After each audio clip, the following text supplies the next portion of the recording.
नमस्कार। नमस्कार दोस्तों, आज रक्षाबंधन का त्यौहार है। ये त्यौहार बहन भाई के प्यार का प्रतीक है। आज इसी से जुड़ी हुई एक कहानी हम आपको सुनाने जा रहे हैं। एक आदमी ने अपनी ज़मीन को अपने बेटे और बेटी के बीच में आधा आधा बांट दिया। उस आदमी के देहांत के बाद भाई और बहन ने उस ज़मीन के ऊपर अपने अपने घर बना लिए, जैसे कि इस ड्राइंग में दिखाया गया है, और बीच में उन्होंने एक फेंस लगा लिया क्योंकि उन दोनों की आपस में बनती नहीं थी और उनका बोलचाल नहीं था। कुछ साल बीत गए, उन दोनों के बच्चे भी बड़े बड़े हो गए और ये फेंस जो था वो समय के साथ थोड़ा टूट गया, थोड़ा ख़राब हो गया। एक दिन उस आदमी ने देखा कि उसकी बहन के बच्चे और उसके बच्चे इस फेंस के दोनों तरफ बैडमिंटन खेल रहे थे और उसको इस बात पर बहुत गुस्सा आया। वो नहीं चाहता था कि उसकी बहन के बच्चे और उसके बच्चे आपस में मिलें या खेलें या एक दूसरे के साथ प्यार करें। तो उसने एक कारपेंटर को बुलाकर कहा कि मेरा ये फेंस टूट गया है, तुम इसको रिपेयर कर देना और साथ ही साथ थोड़ा सा इसको ऊंचा भी कर देना।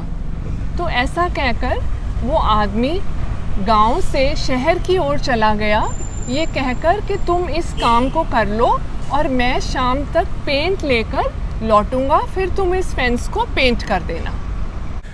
जैसे ही वो व्यक्ति शाम को घर लौटा तो वो क्या देखता है कि जो वो फेंस को रिपेयर करने के लिए उसने कारपेंटर को कहा था, उसने रिपेयर तो बड़ा सुंदर कर दिया, लेकिन ये क्या, उसके बीच में उसने एक सुंदर सा गेट बना दिया कुछ इस तरह।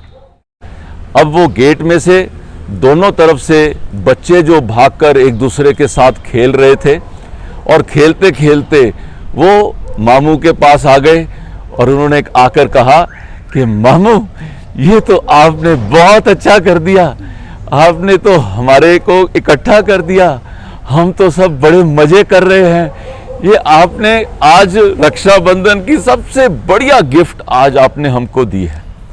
परिवारों के बीच में कैसे वो एकदम से बच्चों ने और उस कारपेंटर ने प्यार का एक रास्ता खोल दिया। अब उसकी बहन सोच रही थी कि मेरे भैया ने ये कहकर बनाया है, उसके लिए केक बनाया और वो रक्षाबंधन पे दोनों परिवार इकट्ठे होकर बहन ने राखी भी बांधी भैया को और उसके मनपसंद उसको केक भी खिलाया। जब दोनों परिवारों का मिलन हो रहा था तो उस आदमी ने दूर से देखा कि कारपेंटर की आंखों में नमी थी।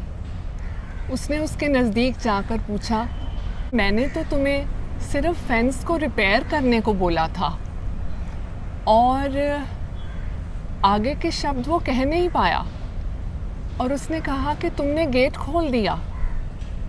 मैं तुम्हारा कैसे धन्यवाद करूं? तुम्हारा ये गिफ्ट मैं उम्र भर याद रखूंगा। ये गेट बनाकर तुमने दो बिछड़े हुए परिवारों को मिला दिया है, मैं कैसे तुम्हारा शुक्रिया करूं? तो उस कारपेंटर ने कहा कि आप दोनों परिवार हमेशा आपस में मिलजुल कर रहना, यही मेरे लिए धन्यवाद काफ़ी है। उस आदमी ने कहा कि कुछ दिन हमारे पास रहो। तो उस कारपेंटर ने कहा कि नहीं, मुझे आगे जाना है, मुझे अभी बहुत सारे गेट बनाकर खोलने हैं। दोस्तों, कहानी तो बस इतनी सी है, लेकिन मेरा आप सब लोगों को सुझाव है कि जिन परिवारों में आपस में बोलचाल नहीं है, जिन भाई बहनों में या भाइयों में या बहनों में बोलचाल नहीं है, कोशिश करें कि आज के इस रक्षाबंधन त्यौहार पे वो सब कमियों को दूर करके आपस में भाई बहन एक दूसरे के गले मिलें और रक्षाबंधन के इस त्यौहार को अगर आप इस सही तरीके से आज आप मनाएंगे तो सनरेज की टीम को लगेगा कि हमारा प्रयास सफल हुआ।